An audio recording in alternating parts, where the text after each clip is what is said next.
బైబిల్లో ఈ వొకాబులరీని రాస్తూ వచ్చారు.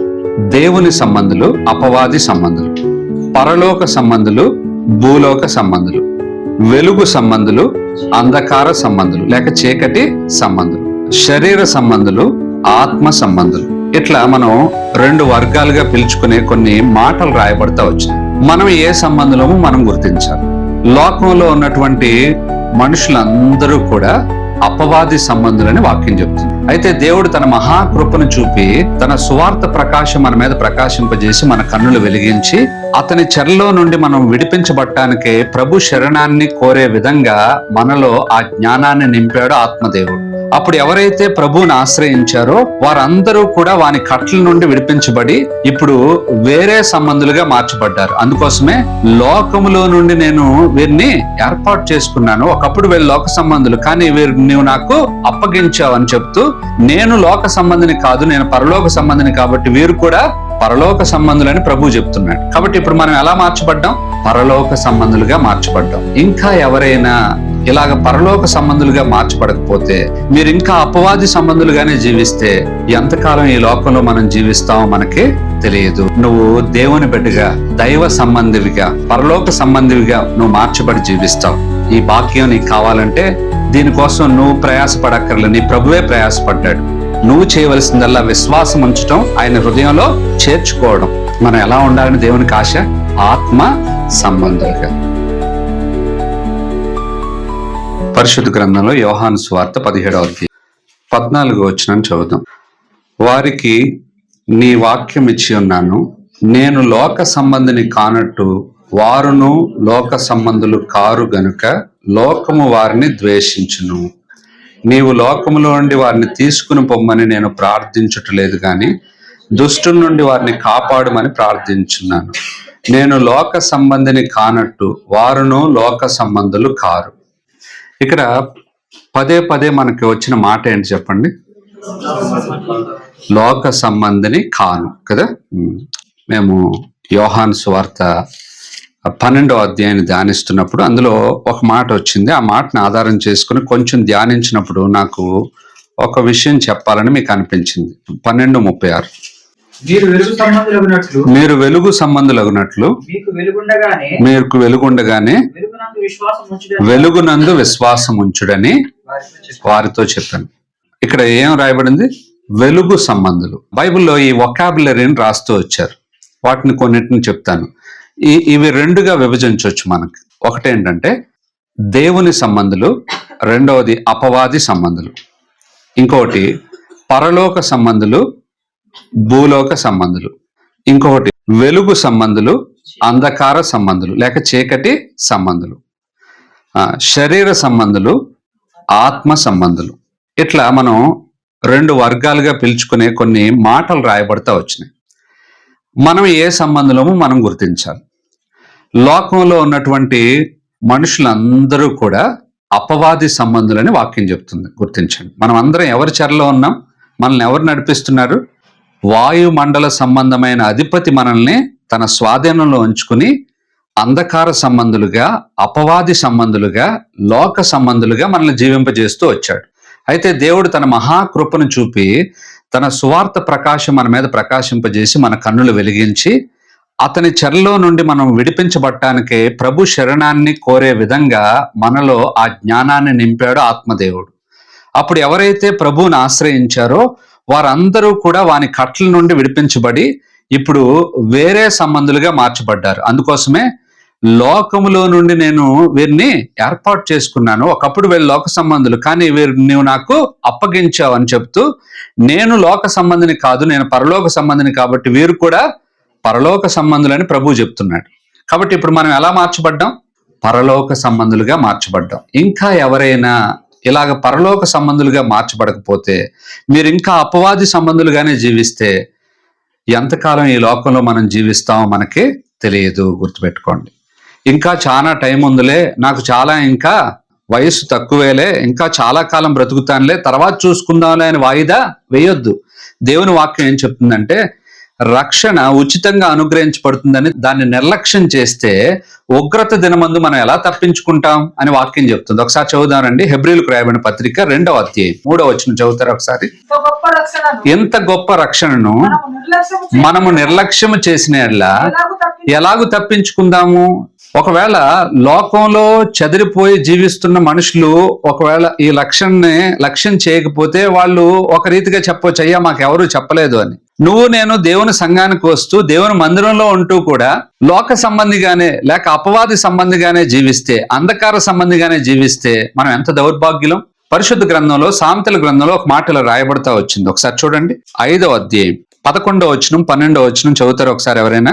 తుదకు నీ మాంసమును నీ శరీరమును క్షీణించినప్పుడు అయ్యో ఉపదేశము నేను ఎట్లు త్రోసివేస్తుని, నా హృదయము గద్దింపు నెట్లు తృణీకరించను, నా బోధకుల మాట నేను వినకపోతుని, నా ఉపదేశకులు నేను చెవియొగ్గలేదు, సమాజ సంఘముల మధ్య నుండినను లోబడుటకు కొంచెమే ఎడమాయనని చెప్పుకొనుచు ఏం చేస్తావంట, మూలుగుచునుందు.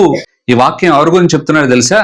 సమయాన్ని నిర్లక్ష్యం చేసి, చాలా అందుబాటులో దేవుడు దొరుకుతూ ఉండగా ఆయన్ని కాలరాసి తమ జీవితాన్ని నిర్లక్ష్యం చేసుకుంటూ జీవిస్తున్న వ్యక్తి ఒక దినాన్న తన జీవితాన్ని గురించి రిగ్రెట్ అవుతూ ఉంటాడు చూసారా, బాధపడుతూ చింతిస్తూ ఉంటాడు చూసారా, ఆ వ్యక్తిని గురించి మాటలు రాయబడతా ఉన్నాయి. సమాజ సంఘముల మధ్య నుండినను ప్రతి విధమైన దౌష్ట్యమునకు లోబట్టు కొంచెమే ఎడమాయనని చెప్పుకొనుచు మూలుగుతూ ఉంటాం. గుర్తుపెట్టు. కాబట్టి ఈ చివరి దినాల్లోకి వచ్చేసాం. మరి ఎంతకాలం మనం బ్రతుకుతామో మనకే తెలియదు. ఎవరి బ్రతుకు వాళ్ళ చేతుల్లో లేవు. మన కాలగతులన్నీ ఆయన వశంలో ఉన్నాయి. ఎప్పుడు మన యాత్ర ముగిస్తామో మనకే తెలియదు. అయితే లోక సంబంధిగా అపవాది సంబంధిగా ఉంటే అపవాది ఎక్కడ నివసిస్తాడో అక్కడికే వెళ్ళిపోతావు. అపవాది ఎక్కడ ఉంటాడండి? బైబిల్ ఏం చెప్తుందో తెలుసా? నరకములో ఒక మూలకు త్రోయబడితివే అని అతని గురించి రాయబడింది. అతడు ఉండే స్థలం ఏంటి? నరకం. అతని సంబంధులు అందరూ ఎక్కడికి వెళతారు? ఎఫెసీయులకు రాయబడిన పత్రిక 2వ అధ్యాయం. శరీరాశులను అనుసరించి మనుజాసులు చొప్పున నడుచుకొనుచు శరీరాన్ని మనసును కల్మషం చేసుకునే వాళ్ళకి దైవ ఉగ్రత వస్తుందని అక్కడ వాక్యం చెప్తుంది. ఒకసారి చదువుదాం రండి. ఎఫెసీయులకు రాయబడిన పత్రిక 2వ అధ్యాయము 2వ వచనం నుంచి. వాయుమండల సంబంధమైన అధిపతిని అనగా అవిధేయులైన వారిని ఇప్పుడు ప్రేరేపించు శక్తికి అధిపతిని అనుసరించి ఈ ప్రపంచ ధర్మము చొప్పున ముడుపు నడుచుకుంటుంది. వారితో కలిసి మనమందరము శరీరం యొక్కయు మనసు యొక్కయు కోరికలు నెరవేర్చుకొనుచు మన శరీరాశులను అనుసరించి మునుపు ప్రవర్తించుచు కడమ వారి వల్లనే స్వభావ సిద్ధముగా దైవ ఉగ్రతకు పాత్రులమైతిమి. అయితే దేవుడు కరుణా సంపన్నుడై ఉండి మనల్ని రక్షించాడని ఇక్కడ రాయబడింది. కాబట్టి గుర్తిస్తాం, వాయుమండల సంబంధమైన అధిపతి అనగా అపవాదిని అనుసరించే వాళ్ళందరూ ఎక్కడికి వెళతారు? దైవ ఉగ్రతకు. గుర్తించండి. ఆ తీర్పు మన మీదకి రాకముందే యేసు ప్రభువుని స్వంత రక్షకుడిగా అంగీకరించి ఆయనకి మన హృదయాన్ని ఇస్తే ఆయన మన హృదయం అనే కోవెల్లో తానే ఉంటాడు. మన బ్రతుకును విప్లవాత్మకంగా మారుస్తాడు. మన బ్రతుకులో నిజమైనటువంటి జీవితాన్ని అనుభవించడానికి కార్యం చేస్తాడు. అప్పటి నుండి నీ జీవితంలో నువ్వు దేవుని బిడ్డగా, దైవ సంబంధివిగా, పరలోక సంబంధివిగా నువ్వు మార్చబడి జీవిస్తావు. ఈ భాగ్యం నీకు కావాలంటే దీనికోసం నువ్వు ప్రయాసపడక్కర్లేదు. నీ ప్రభువే ప్రయాసపడ్డాడు. నువ్వు చేయవలసిందల్లా విశ్వాసం ఉంచటం, ఆయన హృదయంలో చేర్చుకోవడం, అంతే. గుర్తించండి, లోకంలో చాలా సార్లు మనం చాలా ఉచితంగాను విరివిగాను దొరుకుతున్న వాటిని ఎక్కువ నిర్లక్ష్యం చేస్తాం. వాస్తవమా కాదు? ఉచితంగా విరివిగా దొరుకుతుందని చెప్పేసి అది చాలా తుచ్చమైనదా? కాదు, అది చాలా శ్రేష్టమైనది. గుర్తుపెట్టుకోండి. బంగారం ఎందుకు విలువైనది అంటే అది విరివిగా దొరకట్లేదు కాబట్టి. ఈ లోకంలో చాలా రేర్ మెటల్స్ ఉన్నాయి, బంగారం కంటే ఎక్కువ విలువైనవి. అవి ఎందుకు రేర్ మెటల్స్ అని చెప్తున్నారు అంటే అవి ఎక్కడ పడితే అక్కడ దొరకవు. అందుచేత వాటికి మనం విలువను ఎక్కువ ఇస్తా ఉంటాం. కానీ చాలా అవసరమైనవి, నిత్యావసరమైనవి విరివిగా దొరికేటట్లు దేవుడు ఏర్పాటు చేశాడు. ఏంటవి? ఆక్సిజన్, తర్వాత నీరు. వాటర్ బాడీలో తక్కువైనా నువ్వు చచ్చిపోతావు తెలుసా నీకు? ఆక్సిజన్ ప్రథమ ప్లేస్ లో ఉంటది, వాటర్, ఇంకా భూమి మీద మనకి లభించే ఆహార సంబంధమైన విషయాలన్నీ కూడా ఇవి చాలా ప్రాముఖ్యమైనవి. అయినా సరే మనం ఏం చేస్తున్నాం? వీటి ఇష్టం వచ్చినట్టు వాళ్ళకు పోస్తాం నీళ్లు. గాలిని అసలు లెక్కే పెట్టం, అంతేనా కాదు? కానీ ఒకవేళ అవి లేకపోతే బ్రతకం. అలాగనే నీ దేవుడు కూడా నీకు చాలా ప్రాముఖ్యమైన వ్యక్తి. ఆయన అనుగ్రహించే రక్షణ కూడా చాలా ప్రాముఖ్యమైనది. అది విరివిగా దొరుకుతుంది, ఉచితంగా అనుగ్రహించబడుతుందని ఆ రక్షణ నిర్లక్ష్యం చేస్తే నువ్వేమవుతావు? ఒక దినాన్న దాన్ని పొందుకుందామన్నా పొందుకోలేవు. దానికి ఉదాహరణ ధనవంతుడికి విరివిగా దొరుకుతుంది రక్షణ, కానీ నిర్లక్ష్య పెట్టాడు కదా. అర్థం చేసుకోండి ఎందుకు విరివిగా దొరుకుతుంది అంటున్నానంటే, తన ఎదుటే తన వాకిలిలోనే ఒక వ్యక్తి ఉన్నాడు, అతడు నీతిమంతుడు. ఎవరు అతడు? లాజరు. బహుశా లాజరు నీతిమంతుడిగా ఉన్నాడు అంటే దైవ సంబంధమైనటువంటి వాతావరణం అక్కడ ఉన్నాదా లేదా అర్థం చేసుకోండి. బహుశా ఈయన గొప్పవాడు కాబట్టి అక్కడ ధర్మశాస్త్ర సంబంధమైన విషయాలు అతనికి చెప్పబడి ఉండొచ్చు, కానీ ఏ ఆజ్ఞకు అతడు విధేయత చూపించలేదు కనుక అతడు మరణించినప్పుడు సరాసరి అతడు ఎక్కడికి వెళ్ళాడు? నరకంలో యాతన పట్టడానికి. గుర్తించు. అక్కడికి వెళ్ళిన తర్వాత జ్ఞానం వచ్చింది. అక్కడికి వెళ్ళిన తర్వాత నరకంలో యాతన పడుతూ వేరే ప్రదేశానికి వెళ్ళడానికి తాను ఆశపడ్డాడు, తన సహోదరులు అక్కడికి వెళ్ళాలని కోరుకున్నాడు, కానీ కుదిరిందా? కాబట్టి గుర్తించండి, సమయం దాటిపోతే మళ్ళీ అది రాదు. అర్థమైందా? కాబట్టి మన జీవితాలను మనం ఒక్కసారి పరిశీలన చేసుకుందాం. నువ్వు లోక సంబంధివా, దేవుని సంబంధివా? లోక సంబంధిగానే జీవిస్తూ దేవుని ప్రజలతో ఉన్న ప్రయోజనము లేదు. ఆనాడు ఐగుప్తు నుండి విమోచించబడిన ప్రజలతో కొద్దిమంది మిశ్రిత జనాంగం కలిశారంట. ఏం చేశారు? వాళ్ళు కలిశారు, కానీ వాళ్ళ జీవితాలు మార్పు చేసుకోలే. వాళ్ళు ఎప్పుడూ దేవుని యందు విశ్వాసం ఉంచలే, ఇంకా విశ్వాసం ఉంచిన వాళ్ళని కూడా చెడగొట్టారు. మిశ్రిత జనాంగం కనుపరిచిన మాంసాపేక్ష ఎవరికి చేరింది? నిజమైన ఇశ్రాయేలుకు కూడా చేరిపోయింది. గుర్తించు. అలా రక్షించబడిన వాళ్ళతో ఉన్నంత మాత్రాన వాళ్ళ కాళ్ళు పట్టుకుని నువ్వు పరలోకానికి వెళ్ళలేవు. నీకు వ్యక్తిగతంగా ఆత్మరక్షణ అనుగ్రహించే ప్రభువైన యేసుక్రీస్తు నీ హృదయంలోనికి రావడం ప్రాముఖ్యం. అలా జరిగించుకోకపోతే నీ జీవితాన్ని నువ్వు వ్యర్థపరుచుకుంటున్నావు. గుర్తుపెట్టు. కనుక ప్రేమగల దేవుడు మరొకసారి నీతో మాట్లాడుతున్నాడు. నిన్ను తృణీకరించడానికి ఈ మాటలు చెప్పట్లే. దేవుడు నీ పట్ల కరుణా సంపన్నుడై ఈ మాటలు నీ దగ్గరికి తీసుకొచ్చాడు. ఇప్పటి వరకు నన్ను నిర్లక్ష్య పెట్టిన బిడ్డ, నేను నిన్ను ఛేదరించుకోవట్లే. నీ హృదయంలోకి రావడానికి నీ హృదయపు తలుపు దగ్గర వేచి ఉన్నాను. ఓ పాట ఉన్నది మన పాటల పుస్తకంలో. అదేంటంటే, నీ జల్దరు వృక్షపు నీడలలో నేను ఆనందభరితుడనైతిని అని ఒక పాట. ఆ పాటలో ఒక చరణం ఉంటుంది, చాలా బాగుంటుంది. ఆ చరణంలో ఏముంటుందంటే, నా హృదయపు వాకిలి తీయుమని పలు దినములు మంచులో నిలచితివి, నీ శిరము వానకు తడిసినను నన్ను రక్షించుటకు వేచితివి. భక్తుడు ఎంత చక్కని పాట రాశాడంటే, మన హృదయపు వాక్యుల దగ్గర నిలబడి ఆయన ఏం చేస్తున్నాడంటే తడుతున్నాడు. నీ శిరము వానకు తడిసినను నన్ను రక్షించుటకు ఏం చేసావు? ఏమంటే మనమైతే వేచి ఉంటామా? పోలీస్ పర్మిషన్ కోసం వెళ్ళాను నేను డిఎస్పీ ఆఫీస్కి 3 రోజులు. దాదాపు 2 గంటలు నిలబెట్టాడు ఒక్కొక్క రోజు. ఇలాగే నిలబడ్డా. చివరికి చిరాకు వచ్చేసా. ఒక సేవకుడిగా నాకేమొచ్చింది? చిరాకు. 2 గంటలు నిలబెట్టి ఏంది ఇది, ఇవ్వకపోతే ఫానే అనుకున్నాను, వచ్చేసాను. అర్థమైందండి?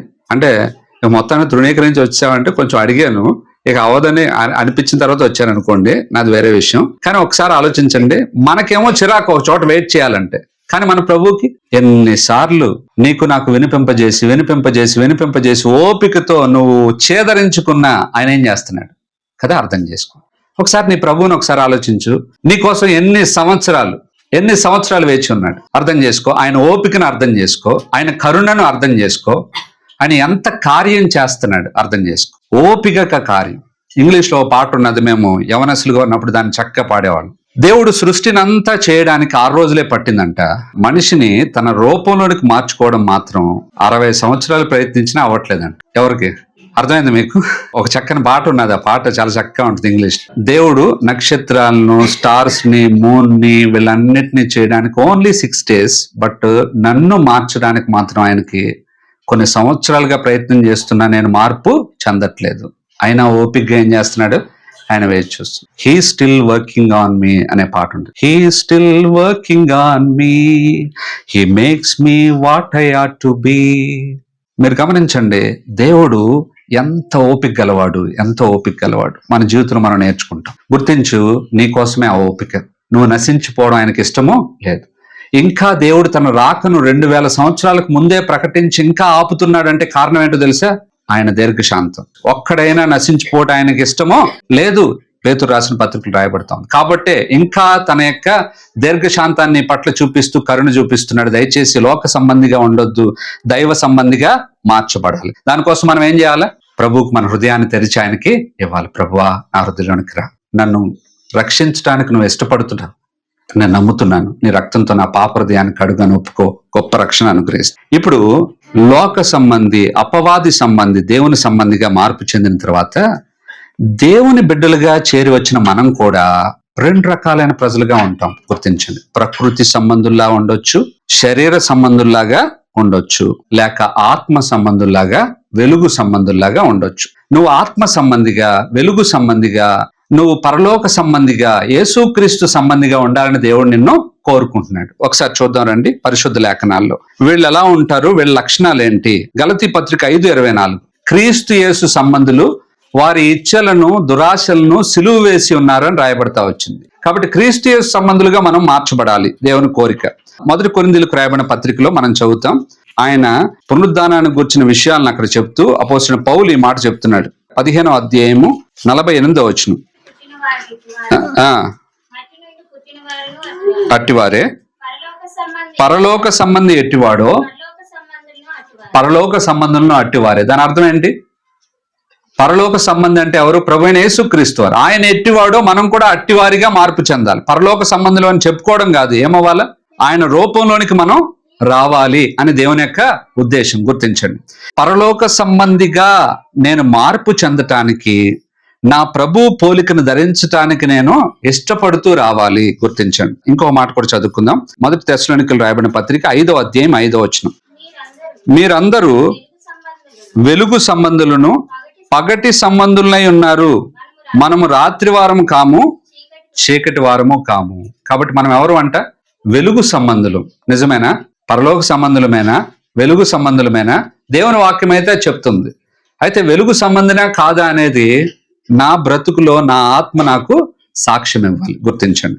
ఇంకొక మాట చదువుకుందాం. మొదటి యోహాను రాసిన పత్రిక 3వ అధ్యాయం 8వ వచనం. అపవాది మొదటి నుండి పాపం చేయుచున్నాడు గనుక పాపము చేయువాడు అపవాది సంబంధి. మనం అర్థం చేసుకోవాలి. ఇక్కడ ఈ వాక్యాన్ని సరిగా అర్థం చేసుకోకపోతే మనం తప్పు చేస్తాం. ఎందుకంటే ఇక్కడ పాపము చేయవాడు అపవాది సంబంధి అంటే ఈ విషయాన్ని నువ్వు నేను అర్థం చేసుకోవాల్సిన విషయం ఏంటంటే పాపములో కొనసాగువాడు అపవాది సంబంధి అనే విషయాన్ని మనం అర్థం చేసుకోవాలి. పాపము చేయవాడు అంటే రక్షణ పొందిన తర్వాత కూడా వ్యక్తిగతంగా నువ్వు నేను పాపంలో పడ్డాం, ఇది ఒప్పుకోవాల్సిన సత్యం. పాపంలో పడగానే మనం అపవాది సంబంధులం కాదు. దీని అర్థం ఇక్కడ మూల భాషలోకి వెళ్ళి చదివితే మనకు అర్థమయ్యేది ఏంటంటే పాపములో కొనసాగువాడు అపవాది సంబంధి. మన స్వభావం పాపములో పడగానే దాన్ని అసహ్యించుకుంటూ మళ్ళీ దేవుని వైపు తిరగాలి అని మనల్ని ప్రేరేపిస్తూ ఉందంటే నువ్వెవరు? దేవుని సంబంధం అని అర్థం. అలా కాకుండా పాపాన్ని ఆస్వాదిస్తూ అక్కడే ఉండిపోవాలి అని అనిపిస్తా ఉంటే నువ్వు ఇంకా రక్షణ పొందలేదు అని అర్థం. గుర్తించండి. రక్షణ పొందానా పొందలేదా అని నీకు ఏమైనా సందేహం ఉంటే నివృత్తి చేసుకోవడానికి ఈ విషయాలు గుర్తుపెట్టుకో. నేను పాపంలో పడ్డాను, పాపంలో పడిన తర్వాత పాపం నాకు వెక్కసమైపోయి చిచ్చి దౌర్భాగ్య బ్రతుకు వచ్చేసాను, అయ్యో నా స్థితి ఇలా అయిపోయింది అని మన స్థితి చూసి మనం దుఃఖపడుతూ మళ్ళా దేవుని వైపు రావడానికి ఆశిస్తున్నాము అంటే నీలో ఎవరున్నారు? ఆత్మదేవుడు ఆకాంక్షిస్తున్నాడు మళ్ళీ తండ్రి వైపు నిన్ను మరల్చడానికి. గుర్తించు, నువ్వు ఆత్మను పొందుకున్న వ్యక్తివి. నువ్వు పొరపాటున పాపంలో పడ్డావు, కానీ తిరిగి రావడానికి కోరుతున్నావు. నువ్వు పాపంలో కొనసాగటానికి ఇష్టపడట్లేదు, కాబట్టి నువ్వు తిరిగి జన్మించావు. నువ్వు దేవుని సంబంధివి, కానీ నువ్వు అక్కడే ఉంటున్నావు, దాన్నే ఆస్వాదిస్తున్నావు. దేవునితో గడిపే తక్కువ, పాపంలో గడిపేది ఎక్కువ. పాపాన్ని ఆస్వాదిస్తున్నావు. చూడండి, ఉదాహరణకి పంది మురికిలో పడితే చిచ్చిచ్చి అనుకుంటుందా? ఏమనుకుంటుంది? హాయిగా ఉంటుందంట. ఎంత హాయిగా ఉంటుందంటే మళ్ళీ ఎవరు వచ్చి నన్ను కలత పెట్టకూడదు అన్నంత హాయిగా అక్కడ విహరిస్తూ ఉంటుంది. కాబట్టి మనం కూడా పాపపు జీవితాన్ని అంత హాయిగా ఆస్వాదిస్తున్నావు అనుకోండి, అప్పుడు ఏమవుతున్నట్టు? నువ్వు యుర్ నాట్ బోర్న్ అగైన్. నువ్వు తిరిగి జన్మించిన వ్యక్తివి కాదు. నువ్వు అనుకున్నావు అంతే. నీకు భక్తి నేర్పు భక్తిని పాటిస్తున్నావు అంతే, మార్పు భక్తి కాదు ఇది. గుర్తుపెట్టుకోండి. ఈ నేర్పు భక్తితో నువ్వు ఎంతకాలం జీవించినా నీ జీవితం అస్తవ్యస్తంగానే ఉంటుంది. ఆ నేర్పు భక్తి నీకు నేర్పించింది నువ్వు వల్లిస్తున్నావు అంతే. నువ్వు ఆరాధించవచ్చు, నువ్వు పాటలు పాడొచ్చు, నువ్వు వాక్యాలు ధ్యానించవచ్చు, లేకపోతే వాక్యాన్ని చెప్పొచ్చు. ఇవన్నీ భౌతికమైన విషయాలు. గుర్తుపెట్టుకో. ఆంతరంగికంగా నువ్వు దేవునితో సంబంధాన్ని కలిగి లేవు. కొన్ని గొర్రెలు తోడేళ్లుగా లోపల ఉండి బయటకి ఏం కప్పుకుంటాయంట? గొర్రె చర్మాన్ని. చెప్పాడు కదా ప్రభు. వెలుగుదూత వేషం వేసుకుని వస్తాడు అపవాది అని చెప్పాడు కదా ప్రభు. కాబట్టి మనం కూడా అలాంటి వాళ్ళుగానే జీవిస్తున్నాం. బైబిల్ గ్రంథంలో ఒక మాటలు రాయబడతా ఉంది యోధా పత్రికలో. ఇవి కొంచెం మనకి కష్టమైన మాటలుగా కనిపించవచ్చు, కానీ వాటిలో సత్యం ఉన్నది. ఒకసారి చదువుదాం. 4వ వచనం. ఎలయనగా కొందరు రహస్యంగా జొరబడి ఉన్నారు, వారు భక్తిహీనులై మన దేవుని కృపను కామాతురత్వమునకు దుర్వినియోగపరచుచు మన అద్వితీయ నాథుడును ప్రభువైన యేసుక్రీస్తును విసర్జించుచున్నారు. ఈ తీర్పు పొందుటకు వారు పూర్వమందే సూచించబడిన వారు అని చెప్తూ వాళ్ళ గురించి కింద రాస్తూ వచ్చాడు. వాళ్ళు ఎలా ఉంటారంట చూడండి ఒకసారి. వాళ్ళ లక్షణాలను చెప్తున్నాడు. 12వ వచనం. వీరు నిర్భయంగా మీతో సుభోజనం చేయొచ్చు, తమను తాము నిర్భయంగా పోషించుకొనుచు మీ ప్రేమ విందుల్లో దొంగ మెట్టలుగా ఉన్నారు. వీరు గాలి చేత ఇటు అటు కొట్టుకుని పో నిర్జల మేఘములుగాను, కాయలు రాలి ఫలములు లేక 2 మార్లు చచ్చి వేళ్లతో పెళ్లగింపబడిన చెట్లుగాను, తమ అవమానమును నురుగు వెళ్ళగక్కువారే సముద్రం యొక్క ప్రచండమైన అలలుగాను, మార్గము తప్పి తిరుగు చుక్కలుగాను ఉన్నారు. వారి కొరకు గాఢాంధకారము నిరంతరము భద్రము చేయబడి ఉంది. అంటే సంఘంలోనికి చొరబడినటువంటి, రహస్యముగా సంఘములో నివసిస్తున్నటువంటి, రక్షణ పొందని వ్యక్తుల గురించి ఈ పత్రికను రాశాడు. ఎవరు? యోధా భక్తుడు. అసలు వాస్తవానికి ఈ పత్రికను రాసేటప్పుడు ఆయన ఉద్దేశం వేరంట. పత్రిక రాద్దాం అనుకున్నాడు, కానీ దేని గురించి రాద్దాం అనుకున్నాడు తెలుసా? చూడండి 3వ వచనం. ప్రియులారా, మనకందరికీ కలిగేడు రక్షణ గూర్చి మీకు రాయవలని విశేష ఆసక్తి గలవాడనే ప్రయత్నపడుచుండగా పరిశుద్ధులకు ఒక్కసారి అప్పగింపబడిన బోధ నిమిత్తం మీరు పోరాడవలని మిమ్మల్ని వేడుకొనుచు మీకు రాయవలసి వచ్చెను. ఒక థీమ్తో ఆరంభిస్తే ఇంకొక థీమ్తో ముగించాడు ఈ పత్రిక. ఎందుకంటే పరిశుద్ధాత్మ దేవుడు అలా ప్రేరేపించాడు. అరే బాబు, సంఘంలో ఇలా చొరబడిన వాళ్ళు అప్పుడే ఉన్నారు అని మనకు తెలియపరచడానికి ఈ పత్రిక బైబిల్లో కూడా పెట్టాడు. కాబట్టి గుర్తించండి, నువ్వు నేను తిరిగి జన్మించాల్సిన అవసరత ఉన్నది. లోక సంబంధిగా, అపవాది సంబంధిగా, అంధకార సంబంధిగా మనం మన జీవితాన్ని కొనసాగించడం ప్రభు చిత్తమో కాదు. మనం ఎవరు అంట? వెలుగు సంబంధుల వలె ఉండాలి. గుర్తుపెట్టుకోండి, ప్రభు సంబంధులుగా ఉండాలి, క్రీస్టియస్ సంబంధులుగా మనం ఉండాలి, ఆత్మ సంబంధులుగా మనం ఉండాలి. రక్షించబడ్డావు, మంచిదే. కానీ రక్షించబడిన తర్వాత కూడా నువ్వు శరీర సంబంధిగానే జీవిస్తూ ఉండే ప్రమాదం ఉన్నది. బైబిల్ గ్రంథంలో సంఘంతో మాట్లాడుతున్నాడు అపోస్తలుడైన పౌలు. సంఘంతో మాట్లాడుతూ వాళ్ళ మీద 2 నిందలు మోపుతున్నాడు. ఒకసారి చదువుదామా? 1 కొరింథీయులకు రాయబడిన పత్రిక 3వ అధ్యాయం 1 నుంచి 2 వచనాలు. సహోదరులారా, ఆత్మ సంబంధులైన మనుషులతో నేను మీతో మాట్లాడలేకపోతుని, శరీర సంబంధులైన మనుషులే అనియు క్రీస్తునందు పసిబిడ్డలే అనియు మీతో మాట్లాడవలసి వచ్చెను. అప్పటితో మీకు బలము చాలకపోయినందున పాలతోనే మిమ్మల్ని పెంచితిని గాని అన్నముతో మిమ్మను పెంచలేదు. 3వ వచనం చదువుదాం. మీలో అసూయయు కలహమును ఉండగా మీరు శరీర సంబంధులై మనుష్య రీతిగా నడుచుకుని వారు కారా? దీని గురించి ఈ పత్రికను రాస్తూ పౌలు గారు చెప్తున్న మాటల్లో కొన్ని విషయాలు మనం గ్రహించవచ్చు. ఏంటవి? శరీర సంబంధులుగా ఉన్నటువంటి వ్యక్తులుగా ఈ యొక్క కొరింథీ సంఘంలోని విశ్వాసులను ఆయన చెప్తున్నాడు. వాస్తవానికి కొరింథీ సంఘం ఎలాంటిదో తెలుసా?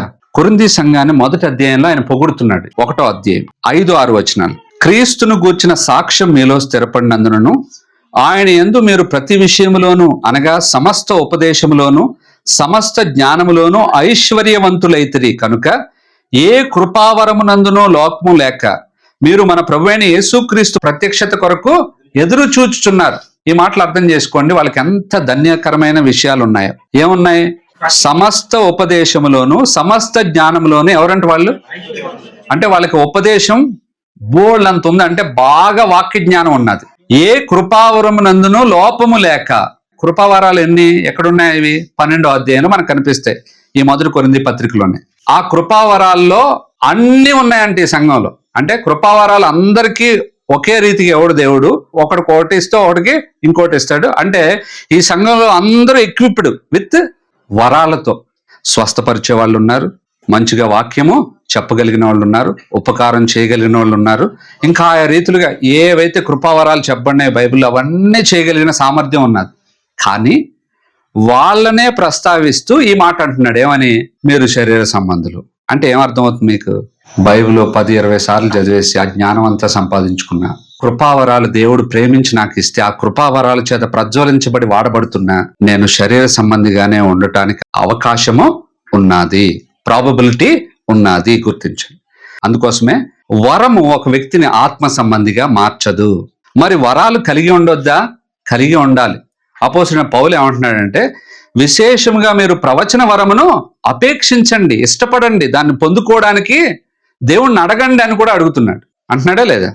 వరాలు కలిగి ఉండొచ్చు, తర్వాత సమస్త జ్ఞానము ఉపదేశం మనం కలిగి ఉండాలి. క్రీస్తు వాక్యం మీలో సమృద్ధిగా నివసింపనీయుడి దేవుడు వాక్యం చెప్తుంది. కాబట్టి వాక్యం చదవద్దని నేను చెప్పట్లే, వాక్యాన్ని మనసులో నింపుకోవడం మంచిదే. కానీ ఇవన్నీ కలిగి ఉన్నంత మాత్రాన నేను ఆత్మీయుణ్ణి అని అతిశయ పడొద్దు అని వాక్యం చెప్తుంది. మనం ఆత్మీయులుగా మార్చబడాలి అంటే ఆత్మ ఫలాన్ని ఫలించేవారిగా, ఆత్మ చేత నడిపించబడేవారిగా ఉంటేనే మనం ఎవరు అంట? ఆత్మ సంబంధులు. ఆత్మ ఫలాలు, ఫలం కావాలి నీలో, వరం కాదు. వరం ఇతరులకు క్షేమాభివృద్ధి కలుగు చేస్తుంది, ఫలము నీకు క్షేమాభివృద్ధి కలుగు చేస్తుంది. కాబట్టి నువ్వు నేను ఏం ఫలించాలి? ఆత్మ ఫలం. శరీర కార్యాలు మనలో ఉంటే వరాలు ఉన్నప్పటికీ కూడా వాటి చేత అధిగమించబడతాం. గుర్తుపెట్టుకోండి. వరం ఉన్న వ్యక్తి అతడు గర్విష్టి అవుతాడు, గర్వం రాగానే కృపను కోల్పోతాడు, కృపను కోల్పోగానే శరీర కార్యములు అతని నుండి పైకి లేచి కనిపిస్తాయి. గుర్తుపెట్టుకోండి. కాబట్టి మనం దేన్ని అపేక్షించాలంటే ఆత్మ సంబంధులుగా ఉండటానికి అపేక్షించాలి, ఆత్మ స్వాధీనంలో ఉండటానికి అపేక్షించాలి. అందుకోసమే దేవుని బిడ్డలుగా మీరు నేను వ్యక్తిగతంగా దేవునితో గడిపే సమయాన్ని మనం కలిగి ఉండాలి. గుర్తుపెట్టుకో. ఆత్మ సంబంధులుగా మార్చబడాలి. ఆత్మదేవుడు ఏం వాంఛిస్తాడంటే తండ్రితో సహవాసాన్ని వాంఛిస్తాడు. అది కొరవడిన దినమందు నీకు ఎంతో వెలితి ఉంటుంది. చూడండి, నీ శరీరంలో నీరు తక్కువైంది అనుకోండి, నీ నాలుక ఏమవుతుంది? ఎండిపోతుంది. శరీరం నీకేం చెప్తుంది? నీళ్లు దాగు, నీళ్లు దాగు, దప్పిక. అలాగే ఆత్మ సంబంధమైన వ్యక్తికి కూడా దేవునితో సహవాసాన్ని విడిచిపెడితే ఆ వ్యక్తికి కూడా ఆ దప్పిక కలుగుతుంది. అందుకోసం ఆ భక్తుడు ఇలా అంటున్నాడు, కీర్తన గ్రంథం 42:1. దుప్పి నీటి వాగుల కొరకు ఆశపడినట్లు నీ కొరకు నా ప్రాణం ఆశపడుచున్నది, నా ప్రాణము దేవుని కొరకు తృష్ణ కోరుచున్నది, జీవము గల దేవుని కొరకు తృష్ణ కోరుచున్నది. దేవుడి సన్నిధికి నేను ఎప్పుడు వచ్చేదను, ఆయన సన్నిధిని నేను ఎప్పుడు కనబడను. ఈ మాటల్లో మనకేం కనిపిస్తుంది? భక్తుని యొక్క ఆవేదన కనిపిస్తుంది. ఏంటది అంటే తృష్ణ అంట. ఏం పోల్చాడంటే నీటి వాగుల కొరకు దుప్పి ఆశపడినట్టు. అంటే దేంతో ఆశపడుతుంది? అది దాహం తీర్చుకోవడానికి మనిషి ఎంత ఆశపడతాడో అట్లా ఆత్మదేవుడు బలంగా మనలో కార్యకారి అయినప్పుడు మనం ఏం చేస్తాం? దేవుని కొరకు అట్లా వాంఛిస్తాం. గుర్తించండి. అట్లా ఆశపడే స్థితి నీలో ఉందా, నాలో ఉందా? గుర్తించు. ఒకవేళ అలా ఉంటే మనం ఆత్మ సంబంధులుగా మార్చబడతాం. అందుకోసమే ఈనాడు చాలా మంది మనలో ఉండే కొరత ఏంటంటే భౌతికంగా కనబడటానికి అవసరమైన అన్ని విషయాల కొరకు ప్రాకులాట మనకు ఉంటుంది. ఇప్పుడు నేనున్నాను, వాక్యం చెప్తుంటే మీరు అందరూ చాలా చక్కగా చూస్తూ ఉంటే, అబ్బా వాక్యం చెప్తా ఉంటే, నన్ను పొగుడుతూ ఉంటుంటే, ఈ వాక్యం చెప్పడం దీని మీదనే ఆసక్తి, మనుషుల మీద పొగడబట్టడం ఆసక్తి, మనుషుల చేత గొప్పగా ఎంచబట్టడం ఆసక్తి. దీన్నే వెతికాను అనుకో, నేను ఆత్మ సంబంధిని కాదు. నేను ఎక్కడికి వెళ్ళాలి? నా ప్రభు పాదాల దగ్గరికి వెళ్ళాలి. నా బ్రతుకు కోసం నేనేం చేయాలా? ప్రభు పాదాలను వెంబడించాలి. ఒక భక్తుడు ఇలా అన్నాడు, ఒక ఆత్మ సంబంధిగా మార్చబడే వ్యక్తిలో 3 లక్షణాలు ఉంటాయంట. ఆ 3 లక్షణాలు ఏంటంటే అతడు అప్వర్డ్ అంటే ఎప్పుడు పైకి చూస్తాడంట. అంటే తన దేవుని వైపు చూస్తాడు. దేనికోసం చూస్తాడు? దేవుణ్ణి ఆరాధించడానికి, దేవుణ్ణి కనపరచడానికి, దేవుణ్ణి సన్నుతించడానికి చూస్తూ ఉంటాడంట. ఎప్పుడు ఆత్మ సంబంధమైన వ్యక్తి యొక్క ఆతురత అట్లా ఉంటుంది. దేవుణ్ణి గనపరచాలి, కేవలం నోటి మాటతో కాదు, జీవితం అంతా గనపరచాలి. అందుకోసం తన ప్రతి క్రియ విషయంలో దేవుణ్ణి ఘనంగానే పొగుడుతాడు. ఏదైనా ప్రతికూలత తన జీవితంలోకి వచ్చినా కూడా దాన్ని ఏం చేస్తాడు? ఆ ప్రతికూలతలో కూడా దేవుని ఔన్నత్యాన్ని చూడగలుగుతాడంట. ఆ చూడగలిగి దేవుణ్ణి ఏం చేస్తూ ఉంటాడు? పొగుడుతూ ఉంటాడు, కొనియాడుతూ ఉంటాడు. ఎప్పుడు కూడా దేవుణ్ణి విమర్శించడు. గుర్తించండి. ఆత్మ సంబంధమైన వ్యక్తి ఈ రీతిగా ఉంటాడు. అప్వర్డ్ లుక్ ఉంటుంది అతనికి. అప్వర్డ్ అంటే పైకి చూస్తాడు, దేవుని వైపు చూస్తాడు. గుర్తించు. దేవుని వైపు చూసి దేవుని ఔన్నత్యాన్ని గుర్తిస్తూ ఉంటాడు. ఎప్పటికప్పుడు దేవుడు ఎంత గొప్పవాడో తనకు తెలుస్తూ ఉంటుంది. లేఖనాలు చదివిన అందులో దేవుని ఔన్నత్యాన్ని గుర్తిస్తూ ఉంటాడు. గుర్తించండి. దానికోసం ఆయన పొగుడుతూ ఉంటాడు. తన జీవితంలో అనుమతించే ప్రతి పరిస్థితిలో దేవుని హస్తాన్ని చూస్తూ ఉంటాడు. అది ప్రతికూలంగా జరిగినా కూడా దేవుడు తన పట్ల మేలే చేస్తాడు అన్న గుర్తింపుతో ఉంటాడు. ఉదాహరణకు షద్రక్ మెషక్ అబేద్నెగోలు అగ్నిగుండంలో తోస్తున్నప్పుడు, ఓ రాజా, ప్రభు మమ్మను రక్షింపకపోయినను మేము నీకు లోబడము. ఎందుకని? మా ప్రభు మమ్ము రక్షించుటకు సమర్థుడే. ఒకవేళ ఆయన చిత్తం రక్షించకపోవడం అయితే అయినా ఆయనకు మేము అప్పగించుకుంటాం. ఎంత ఆరాధన భావం! ఇది నిజమైన ఆరాధన. గుర్తించండి. కాబట్టి అలా దేవుణ్ణి గణపరుస్తూ పోతా ఉంటాడు. ఇది ఆత్మీయుల్లో ఉండే లక్షణం. భౌతిక సంబంధమైన జీవన విధానంలో మేలు చేకూరితే పరవశించిపోవడం, ఏదైనా కష్టం వస్తే నీరు గారిపోవడం, ఇది ఆత్మ సంబంధి యొక్క లక్షణము కాదు. గుర్తుపెట్టుకో. ఏం చేస్తాడంటే ఎలాంటి స్థితిలోనైనా దేవుని మీద నమ్మకం ఉంచుతాడు. ఇది రెండో విషయం. ఇన్వర్డ్, అర్థమైందని. అప్వర్డ్ అయిపోయిన తర్వాత ఏముంటుంది? ఇన్వర్డ్ అంటే లోపల చూసుకుంటాడు. ఎప్పుడైతే ఒక వ్యక్తి దేవుణ్ణి చూడడం ఎక్కువగా నేర్చుకుంటాడో నెక్స్ట్ తను తాను చూసుకుంటాడు. బైబిల్ గ్రంథంలో యెషయా గ్రంథంలో 6వ అధ్యాయానికి వెళదాం ఒకసారి. మొదటి 3 వచనాలు చదవండి ఎవరైనా. అదైన ఉజ్జయ మృతులందరి సంవత్సరమున అత్యున్నతమైన సింహాసనం నందు ప్రభు ఆసనుడై ఉండగా నేను చూచితిని. ఆయన చొక్కాయి అంచులు దేవాలయం నిండుకొనెను. ఆయనకు పైగా శరాపులు నిలిచి ఉండేది. ఒక్కొక్కరికి 6 రెక్కలు నేను.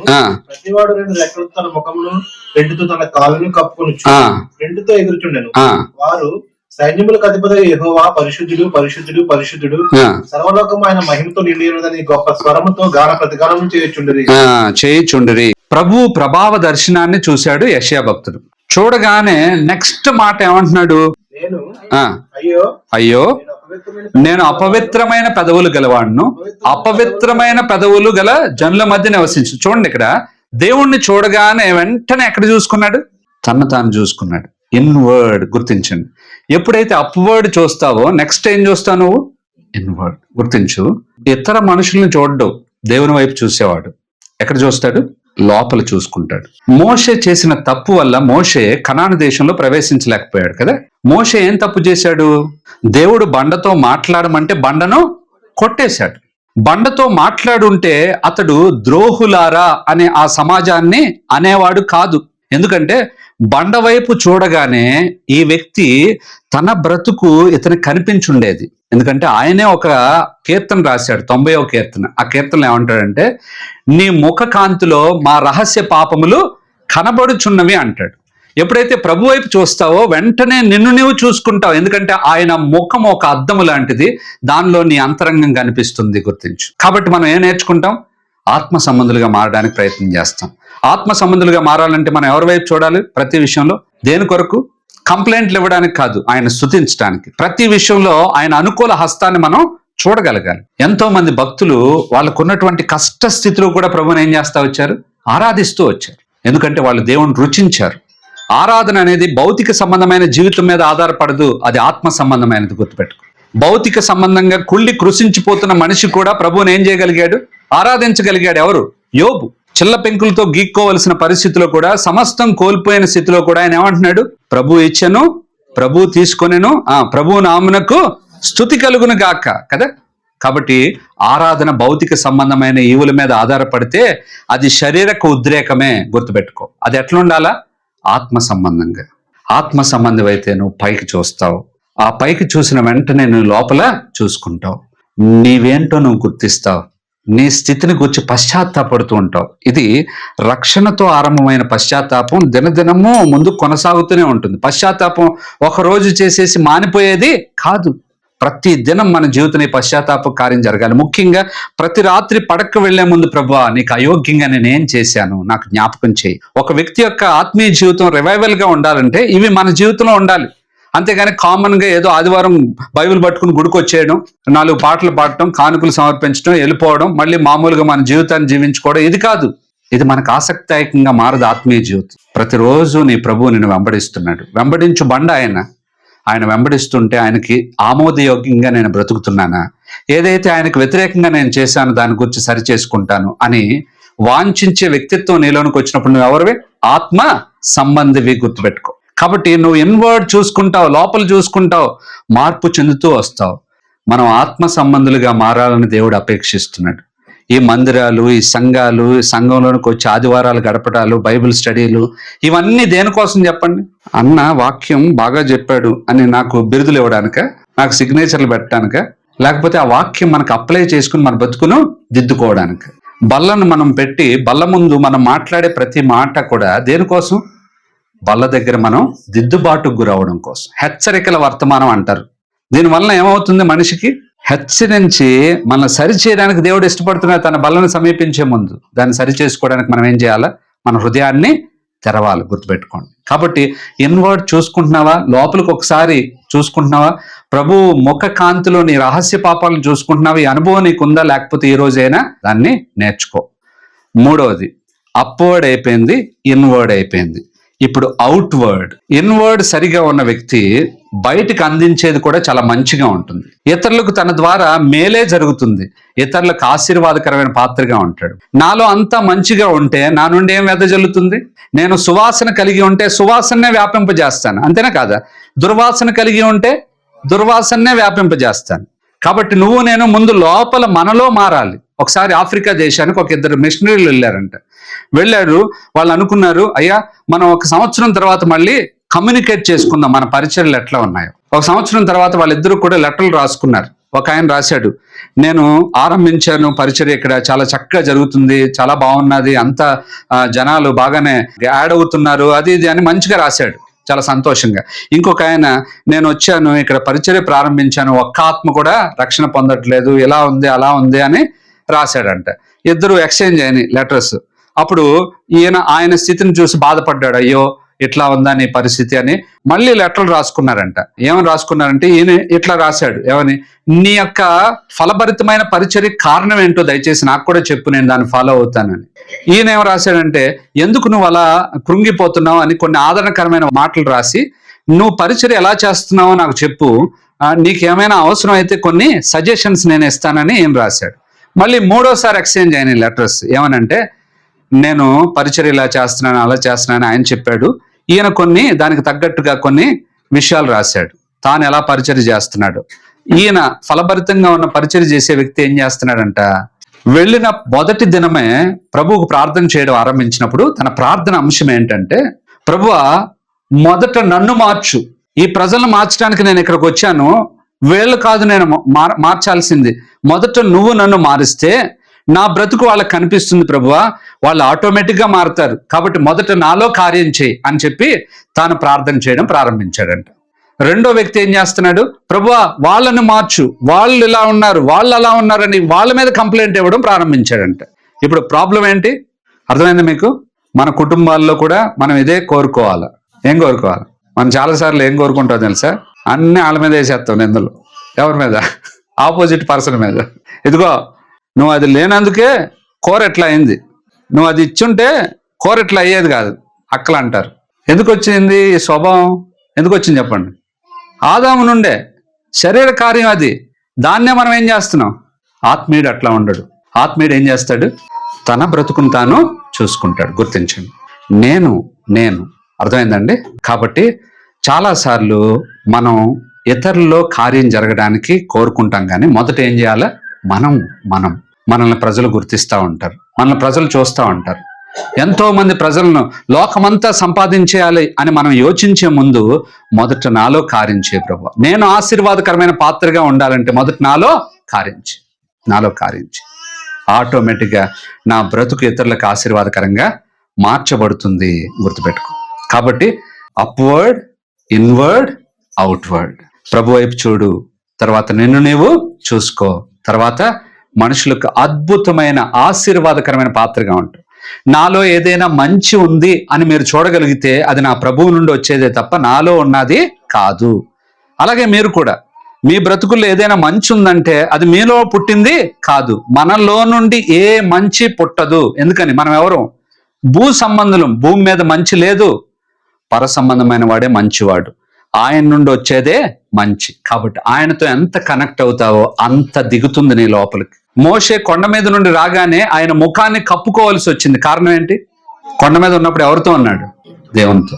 దేవుని ప్రకాశం ఆయనకి వచ్చేసింది కనుక బయటకు వచ్చిన తర్వాత, కిందకు వచ్చిన తర్వాత మనుషులు ఆయన ముఖాన్ని ఏం చేయలేకపోతున్నారంట, చూడలేకపోతున్నారు. ప్రభు కొండ మీద దేవునితో ప్రార్థనలో ఉన్నప్పుడు ఆయన వస్త్రములు ఏమైనాయి? దగదగ మెరసెను. ఏ చాకలియో అంత తెల్లగా చలువ చేయలేడు. ఆయన రూపాంతరం చెందాడు మనకు ఒక ఉదాహరణ చూపించడానికి. కాబట్టి ఈ రోజున మీరు నేను కూడా ఒక తీర్మానం చేసుకుందాం. తండ్రితో నువ్వు గడుపుతున్నావా? తండ్రి వైపు నువ్వు చూస్తున్నావా? నీ ప్రతి జీవితపు అనుభవంలో తండ్రి ఉన్నాడు అన్న గ్రహింపుతో జీవిస్తున్నావా? నీ జీవితపు అనుభవాల్లో తండ్రిని ధిక్కరించడం కాక తండ్రిని గణపరిచే స్థితిని కలిగి ఉన్నావా? కంప్లైంట్స్ ఇవ్వడం కాక తండ్రిని కొనియాడుతూ ప్రశంసిస్తూ ఆరాధిస్తూ ఉన్నావా? గుర్తుపెట్టుకో. మోషే అహరోన్లు దేవుణ్ణి ఆరాధిస్తూ ఉంటే, యెహోషువ కాలేబులు దేవుణ్ణి ఆరాధిస్తూ ఉంటే, మిగతా 6 లక్షల కాలబలంలో ఉన్న మిగతా వ్యక్తులందరూ దేవుని కంప్లైంట్ చేస్తున్నారు. కారణం ఏంటి? వాళ్ళు ఒకే చోట ఉన్నారు, వీళ్ళు ఒకే చోట ఉన్నారు. వాళ్ళు ఏం తింటున్నారు, వీళ్ళు అదే తింటున్నారు. వాళ్ళు ఎలాంటి పరిస్థితులు అనుభవిస్తున్నారు, వీళ్ళు అలాంటి పరిస్థితులు అనుభవిస్తున్నారు. వ్యత్యాసం ఏంటి అంటే వీళ్ళు ఆత్మ సంబంధులుగా పరలోకం వైపు చూస్తున్నారు, తండ్రి వైపు చూస్తున్నారు. కనుక ప్రతి విషయంలో ఆయన అద్భుత హస్తాన్ని గమనిస్తున్నారు. గుర్తించు, నీ బ్రతుకులో నువ్వు లోకాన్ని చూసినంత వరకు తండ్రిని అర్థం చేసుకోలేవు. తండ్రిని అర్థం చేసుకోనంత వరకు నీ జీవితాన్ని గురించి నువ్వేం చేస్తావు? ప్రతి విషయానికి కృంగిపోయి ప్రశ్నిస్తూనే ఉంటావు, కంప్లైంట్స్ చెప్తూనే ఉంటావు. ఇది లేదు, అది లేదు, ఇలా నా బ్రతుకు లేదు, అలా నా బ్రతుకు లేదు. ఎంత ఇచ్చినా దాంట్లో తృప్తి పొందలేవు. నిజమైన భక్తి ఏంటంటే సంతుష్టి సహితమైన దైవభక్తి గొప్ప లాభ సాధనమై ఉన్నది. సంతుష్టి సహితం అంటే ఏంటి? తృప్తి కలిగిన ఆత్మీయ జీవితం. అది మీకు నాకు రావాలని మనం కోరుకోవాలి. కాబట్టి ఆత్మ సంబంధిగా నువ్వు నేను మార్చబడాలి. అసూయ, ద్వేషము, కోపము, కామపు కోరికలు, ఏవైతే శరీర కార్యాలు ఉన్నాయో అవన్నీ మన జీవితాన్ని ఆక్యుపై చేసుకోవడానికి కారణం ఏంటో తెలుసా? మనం ప్రభు వైపు చూడకపోవడమే.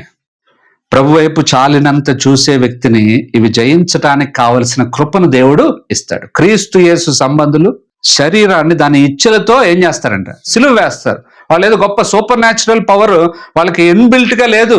వాళ్ళు ఎక్కడి నుంచి పొందుకుంటున్నారు? అది పరలోకం నుంచి. వాళ్ళు ప్రభువుతో గడవలసినంత సమయం గడుపుతున్నారు కాబట్టి వాళ్ళు ఏం చేయగలుగుతున్నారు? సిలువ వేసుకోగలుగుతున్నారు తమ ఇచ్చల్ని. మనం ఏం చేయలేకపోతున్నాం? ఆ ఇచ్చల చేత నడిపించబడుతున్నాం కానీ సిలువ వేసుకోలేకపోతున్నాం. కారణం ఏంటంటే ఆ శక్తిని మనం పొందుకోవట్లేదు. గుర్తుపెట్టుకో, నీకు నీవు, నాకు నేను సెల్ఫ్ సఫిషియెంట్ అనుకున్నంత కాలం మన జీవితంలో ఆత్మీయులుగా మారలేము.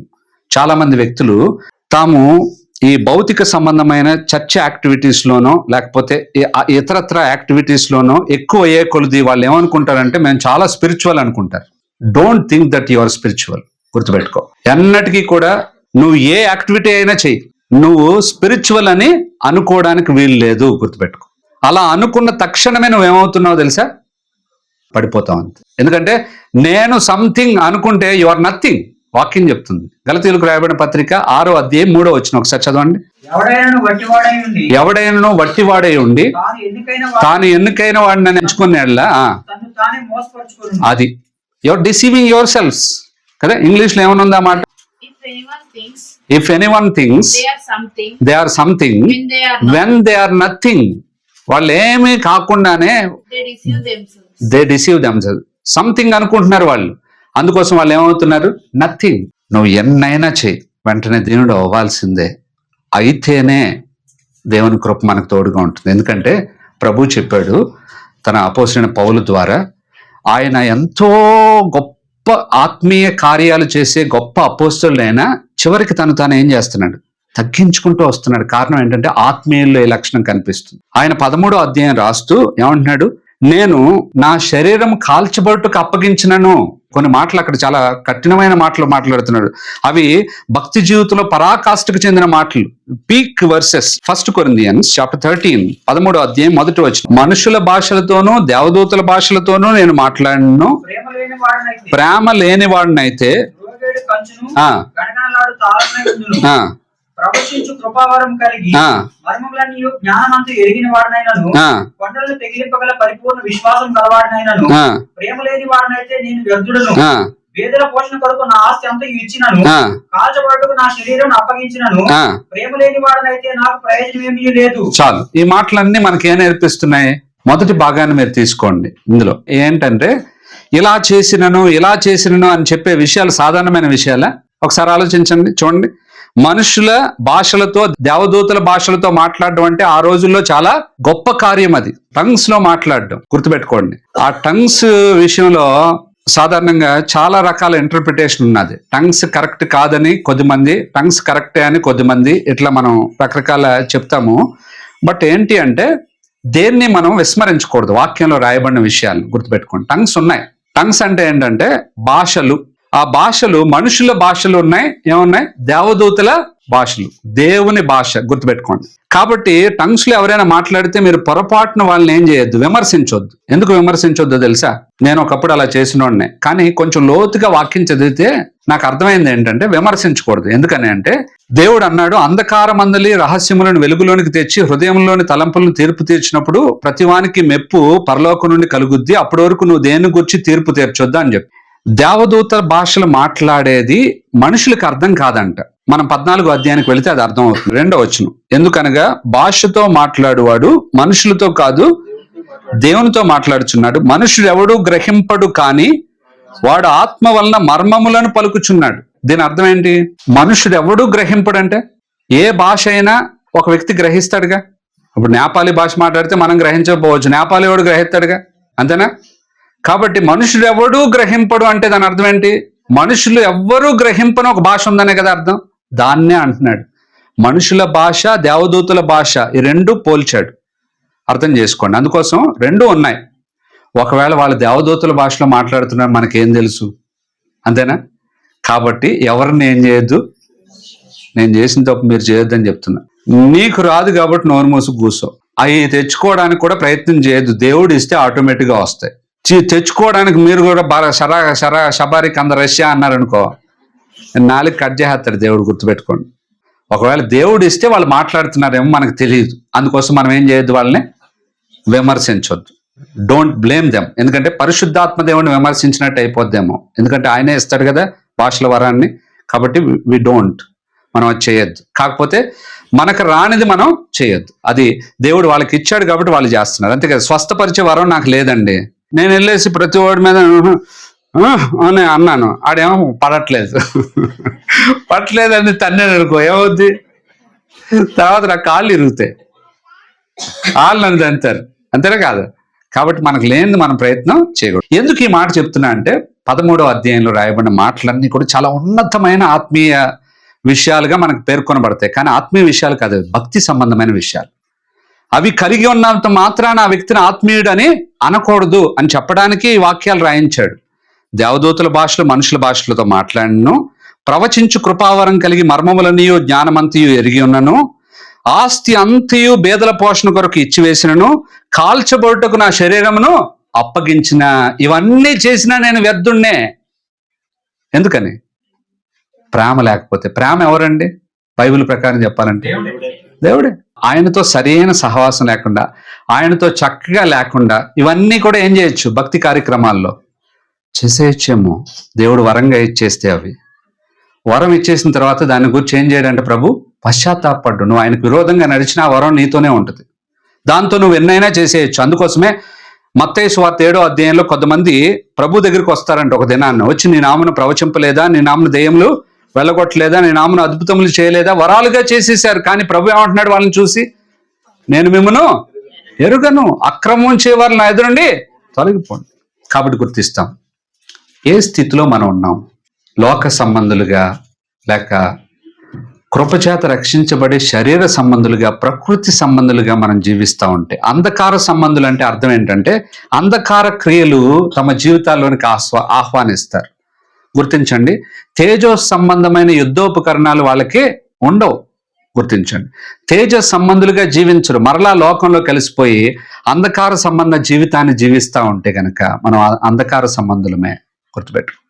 మళ్ళీ చెడు లోకంలోనికి వెళ్ళిపోయావు, మళ్ళీ వాటి చేత జయించబడుతున్నావు. ఆ స్థితిలో ఉంటే దేవుడు నిన్ను ప్రేమతో పిలుస్తున్నాడు, దయచేసి పోరాడు, వాటి నుండి విడుదల పొందటానికి పోరాడు, ప్రభువుకి అప్పగించుకో, దేవుడు సహాయము చేస్తాడు. మనం ఎలా ఉండాలని దేవునికి ఆశ? ఆత్మ సంబంధులుగా ఉండటానికి మనం ఒక తీర్మానం చేసుకుందాం. అయ్యా నీ వైపు చూస్తాను, ప్రతి క్షణం నీ వైపు చూస్తాను, నిన్ను గురిగా పెట్టుకుని నేను జీవిస్తాను. తర్వాత నన్ను నేను చూసుకుని నీ దగ్గర పశ్చాత్తాపడతాను, నీ ముఖ కాంతిలో, నీ వాక్యపు వెలుగులో నా బ్రతుకును సరి చేసుకుంటాను కదా. ఈ తీర్మానంతో మనం జీవించడానికి ప్రయత్నం చేస్తాం. దేవుడు సహాయము చేయను కాదు.